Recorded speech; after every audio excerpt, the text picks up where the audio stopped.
साथ अनस सरवर हैं ग्लासगो से जो इलेक्शन जीते हैं। ये जो एमपी थे मोहम्मद सरवर उनके बेटे हैं। मिस्टर अनस सरवर, अस्सलाम वालेकुम। और सबसे पहले मुबारकबाद आपको तकबीर चैनल की तरफ से।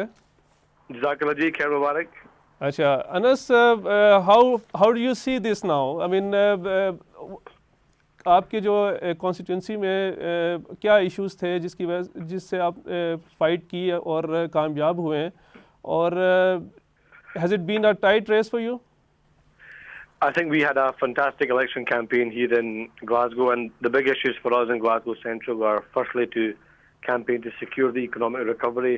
The last recession we remember in the 1980s, when the Tories were in government, was half as long and half as deep as this recession we have seen, but still unemployment was twice as much in the city of Glasgow. There was twice the number of people on job seekers allowance in the city of Glasgow, and there was 4 times as many homes repossessed in the city of Glasgow. And that's why what we campaigned on was we want to protect low and middle income families, we wanted to protect small businesses, and we wanted to make sure we were locking in the recovery so we could get our economy back to growth and create more jobs and more prosperity for Glasgow. And that resonated on the doorsteps in Glasgow. And mashallah, with the grace of God, we managed to not only increase our turnout here in Glasgow Central, but we also increased our majority from 8,500 to 10,500. So Anas, what would your real issue you will be addressing when you get into Parliament? Education, you said, the housing, you said. These are the main 2 issues?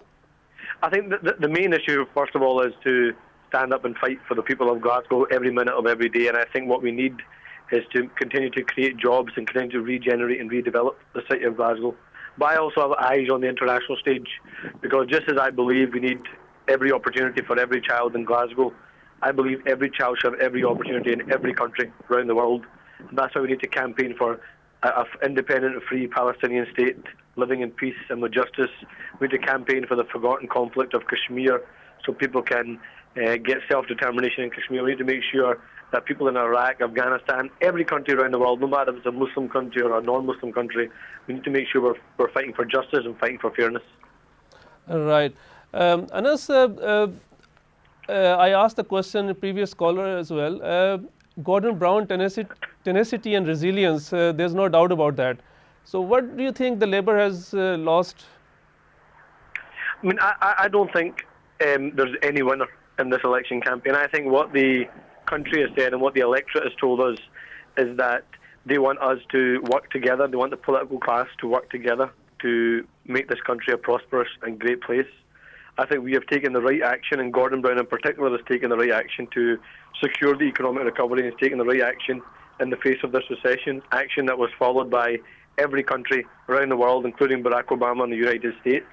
And I think what we need to learn from this is we need to build a consensus among the political class that brings trust back into our political system, trust that was lost after the whole expenses scandal. And we need to make sure that we're fighting for the people of Britain rather than fighting for our political parties. And my last question, Anas, to you is, how would you see this deal going to happen between Conservative and Liberal? Do you think it should happen, or you are praying that it shouldn't happen and we should go into next election? I mean, I think what will happen, and the Prime Minister has accepted this also, we accept that the Liberal Democrats want to negotiate with the Conservatives first. They said throughout the campaign that they would give the first opportunity to the party with the largest number of seats and the largest number of votes. That is the Conservative Party, so we will let those negotiations take place. But we do at the same time believe that the Liberal Democrats have more in common with Labour Party values and Labour Party principles. They agree with our process on how we secure the economic recovery. They agree with us on electoral reform. They agree that to cut now would take this country back into a double-dip recession and would take this country backwards, not forwards. And I think if there is no deal between the Liberal Democrats and the Conservatives, there could be consensus between the Labour Party and the Liberal